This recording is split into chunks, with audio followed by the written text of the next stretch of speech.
Today we're going to explore one of the most profound concepts in physics and materials science, hysteresis. This is the phenomenon where the current state of a system depends not just on present conditions, but on its entire history. Hysteresis manifests as a loop in property space. When you increase a control parameter and then decrease it, you do not retrace the same path. The forward journey differs fundamentally from the backward journey. But what does this mean physically? Why should the history matter at all? Hysteresis is nature's way of telling us that there are hidden variables, internal degrees of freedom that we cannot directly observe but that profoundly influence the system's behavior. More critically, hysteresis exposes the existence of metastable states, separated by energy barriers. The system gets trapped in local minima of the free energy landscape. Let's start with the canonical example, ferromagnetic hysteresis. This is perhaps the most studied hysteresis phenomenon in all of physics.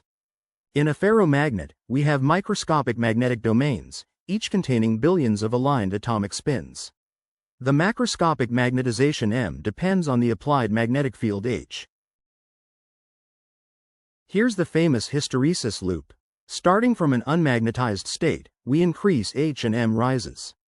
But when we decrease H back to zero, M does not return to zero. We have remanence, a remnant magnetization. We must apply a reverse field, the coercive field, to bring M back to zero. Why does this happen? Why doesn't the magnetization simply follow the field reversibly? The answer lies in domain wall pinning. As magnetic domains grow and shrink, their boundaries, the domain walls, encounter defects, impurities, grain boundaries. These pin the walls, creating energy barriers. Here we see a domain wall trying to move through a material filled with defects. Each defect acts as a pinning site, creating a local energy minimum that the wall must overcome. Let's think about this from an energy landscape perspective. This is the key to understanding all hysteresis phenomena. The free energy has multiple local minima separated by barriers. The red ball represents our system's current state. It's trapped in a local minimum, a metastable state. To transition from one minimum to another, the system needs sufficient energy to overcome the barrier. This is the activation energy. Without it, the system remains stuck, even if a different state has lower energy. Either thermal fluctuations or the applied external field can tilt this landscape, effectively providing the energy needed to escape the local trap. Now let's talk about abrupt jumps. These are perhaps the most dramatic manifestation of hysteresis and energy barriers. As you slowly and smoothly increase the magnetic field, the magnetization does not increase smoothly. Instead, it jumps in discrete, sudden avalanches. This is the Barkhausen effect, discovered in 1919. Here's what the magnetization curve actually looks like on a microscopic scale. It's a staircase of jumps, not a smooth curve. Each step represents a domain wall breaking free from pinning sites. Why do these jumps occur? What's the physical mechanism? As the external field increases, it tilts the energy landscape. Eventually, the barrier disappears entirely at a critical point, and the system must jump to a new stable state. There's no longer any metastable trap. The landscape tilts as we increase the field. The local minimum becomes shallower and shallower until suddenly it vanishes, and the system cascades to a deeper minimum. These avalanches follow remarkable statistical patterns. This reveals deep structure in the system. The probability of an avalanche of size S follows a power law. P of S is proportional to S to the power negative tau. This is a signature of criticality and scale invariance. Avalanche sizes span many orders of magnitude, from single domain flips to massive reorganizations involving millions of domains. No characteristic scale exists. Let's move to a different system, structural phase transitions. These show hysteresis in a completely different context but reveal the same underlying physics. Consider a material that can exist in two crystal structures, cubic and tetragonal. As we change temperature, the stable phase changes. But the transition is not reversible. When heating, the transition occurs at temperature T1. But when cooling, it occurs at a lower temperature T2. The material can be supercooled or superheated, existing in a metastable phase beyond the equilibrium transition point. The mechanism here is nucleation. To form the new phase, you must create an interface, and this costs energy. The free energy change has two terms. Negative V delta G, the bulk free energy gain from the volume 5 of new phase, plus a sigma, the interfacial energy cost from the surface area A with surface tension sigma. As a function of nucleus radius r, delta G first increases due to surface energy, reaches a maximum at the critical radius, then decreases. This maximum is the nucleation barrier. The critical radius is r star equals 2 sigma over delta G. Smaller nuclei shrink, larger ones grow. This barrier explains the hysteresis. The new phase can't form until thermal fluctuations create a critical nucleus. Let's do a back-of-the-envelope calculation for water freezing. This will make the physics concrete. The ice-water interfacial energy is approximately 25 millijoules per square meter. At 5 degrees Celsius supercooling, the free energy difference is about 1.2 times 10 to the 6 joules per cubic meter.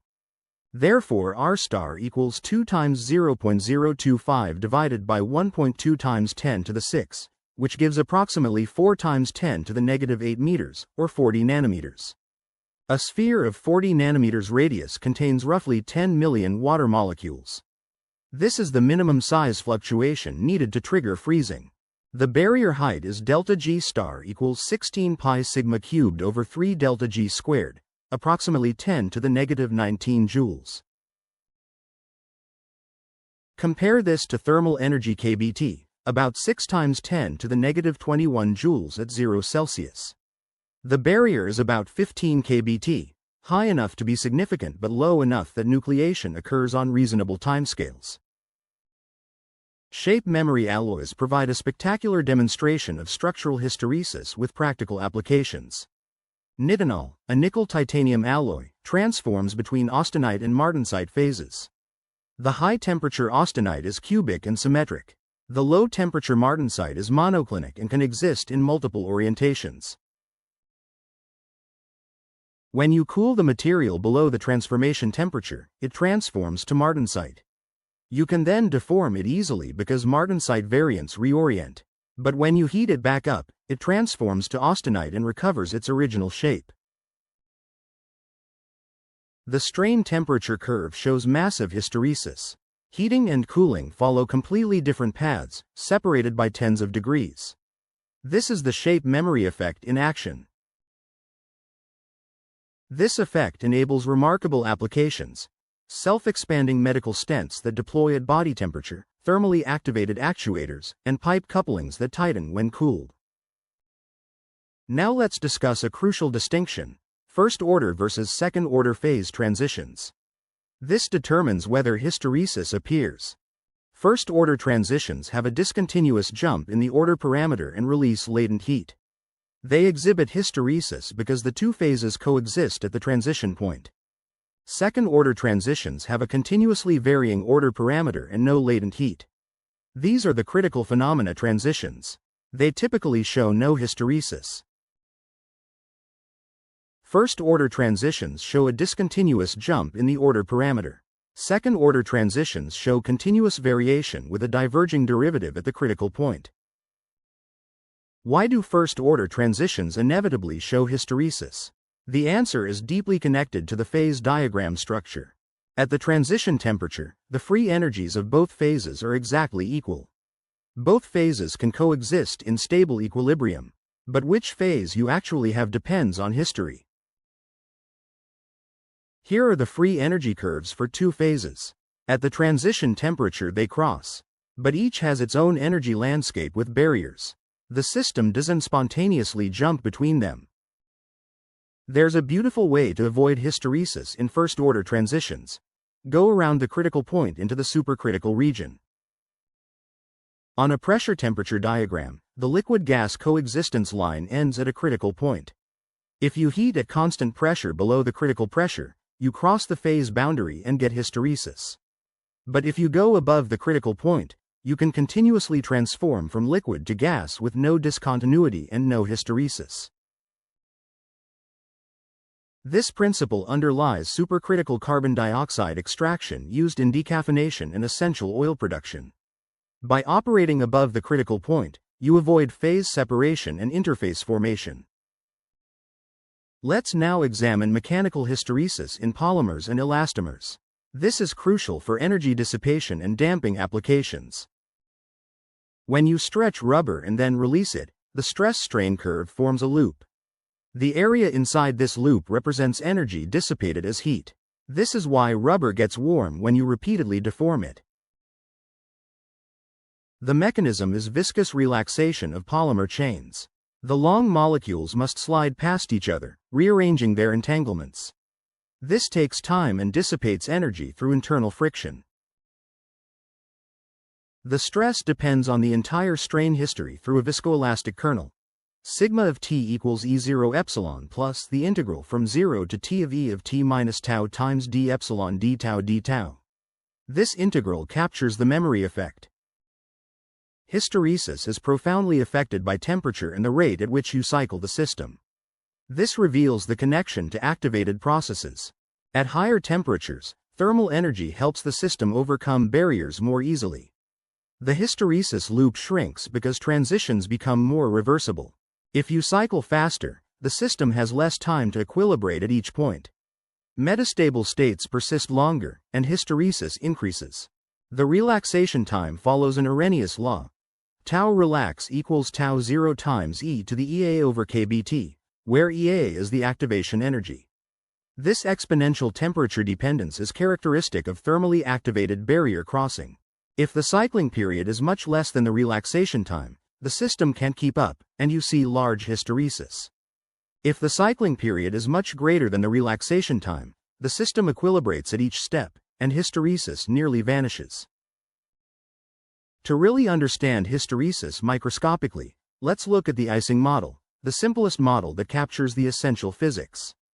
The Ising model has spins on a lattice, each interacting with its nearest neighbors.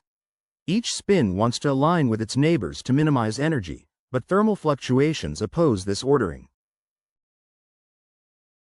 The Hamiltonian is H equals negative J sum over nearest neighbor pairs of SISJ minus H sum over all I of SI. J is the coupling constant and H is the external field. At zero temperature, all spins point in the field direction. Reverse the field and they all flip instantly.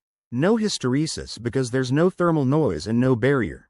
At finite temperature, reversing the field doesn't cause immediate reversal. Instead, small reversed domains nucleate and grow. This is a thermally activated process with barriers, creating hysteresis. Here we see a small reversed domain appearing in a sea of aligned spins. This domain costs interface energy but gains energy from the reversed field. Whether it grows or shrinks depends on its size relative to the critical nucleus. Mean field theory gives us a simple analytical picture of hysteresis in the Ising model.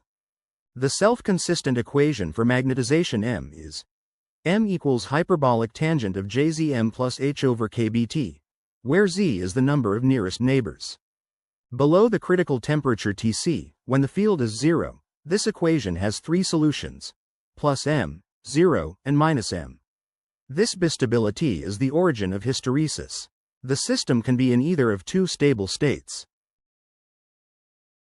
Graphically, solutions are where the tanh curve intersects the diagonal line M equals M. Below Tc, we have three intersections. The outer ones are stable, the middle one unstable. The middle, unstable solution represents the barrier state between the two stable phases.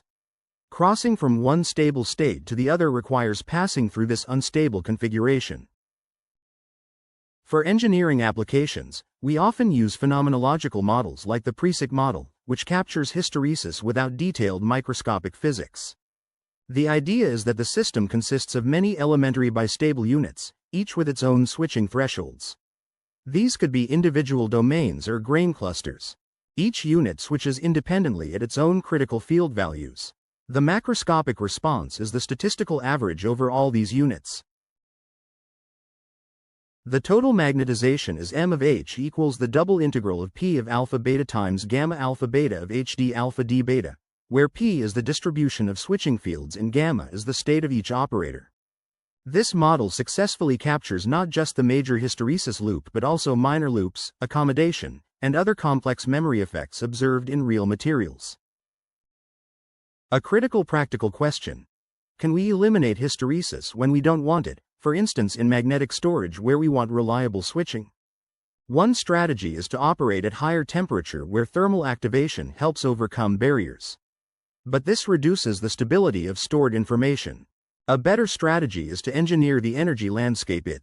Make the barriers lower or eliminate them entirely through material design. Or switch to second-order phase transitions which have no hysteresis. But these often lack the sharp switching behavior we want for applications. There's a fundamental trade-off. If you want stable stored states, you need barriers and therefore hysteresis. If you want perfect reversibility, you can't have stable metastable states. You can't have both simultaneously. Hysteresis appears throughout biology as a mechanism for creating switches and storing information without DNA. Gene regulatory networks with positive feedback create bistable switches. A gene can be on or off, and which state it's in depends on the cell's history, not just current conditions. Protein A activates protein B, and B represses A. This creates a bistable toggle switch. The cell can be in a high A low B state or low A high B state, and which one depends on past signals. This mechanism underlies cellular differentiation. A stem cell receiving a brief signal can permanently switch to a differentiated state. The signal is transient but the state change is permanent. That's hysteresis in action. How do we experimentally identify and characterize hysteresis? What are the key signatures to look for? First, perform cyclic measurements. Sweep your control parameter up and down. If you get different curves, you have hysteresis. Second, measure how far you can push the system beyond the equilibrium transition point. The supercooling or superheating interval quantifies the metastability. Third, measure dynamics near switching points. You should see critical slowdown as the system approaches an instability. Fourth, look for discrete jumps rather than smooth changes. Avalanche behavior is a clear signature of barrier crossing. Fifth, test for memory effects. If you reverse direction before completing a full cycle, you should see minor loops that depend on the turning point. In non-equilibrium systems driven by external forces or fluxes, hysteresis becomes even richer and more complex. Consider traffic flow. As you increase car density, flow increases until jamming occurs. But the jamming density is higher than the density where jammed traffic starts flowing again. This is hysteresis in a driven non-equilibrium system. The flow density curve shows hysteresis. Increasing density follows the green path until sudden jamming. Decreasing density follows the red path with a lower unjamming threshold. The mechanism is collective reorganization. Jammed cars must cooperatively create space to start moving, requiring coordinated acceleration waves. This collective barrier creates the hysteresis. Let me summarize the profound insights that hysteresis reveals about physical systems. First, hysteresis reveals hidden variables and internal structure. The macroscopic control parameter isn't enough to specify the state. Internal configurations matter. Second, it exposes energy landscapes with multiple local minima. The system can be trapped in metastable states that are not the global equilibrium. Third, it shows us the barriers separating competing phases or configurations. The height and shape of these barriers control transition kinetics. Fourth, it teaches us about nucleation and the role of critical fluctuations in overcoming barriers and triggering transitions. Fifth, it demonstrates how matter can store information and memory through its internal state, not just through atomic positions. There's a deep philosophical point here. Hysteresis shows that even systems that eventually reach equilibrium can exhibit profound irreversibility along the way. At the microscopic level, the fundamental laws of physics are time reversible. If you reverse all velocities, the system retraces its path. But at the macroscopic level, because of the huge number of degrees of freedom and the existence of barriers, trajectories are effectively irreversible. History matters. This is a beautiful example of emergent irreversibility arising from fundamentally time-symmetric microscopic laws. The arrow of time emerges from statistics and complexity, not from fundamental physics. What's remarkable is the unity underlying all these diverse hysteresis phenomena. Whether it's magnetism, phase transitions, mechanical deformation, traffic flow, or gene regulation, the core physics is the same. In every case, we have a system with multiple stable or metastable states, barriers separating them, and a history-dependent path through configuration space. The universal formula is barriers plus metastability plus path dependence equals hysteresis. This transcends the specific physical realization. Understanding hysteresis reveals deep structure in how nature organizes matter and information. It shows us that the equilibrium perspective, while powerful, misses essential aspects of how real systems behave in time.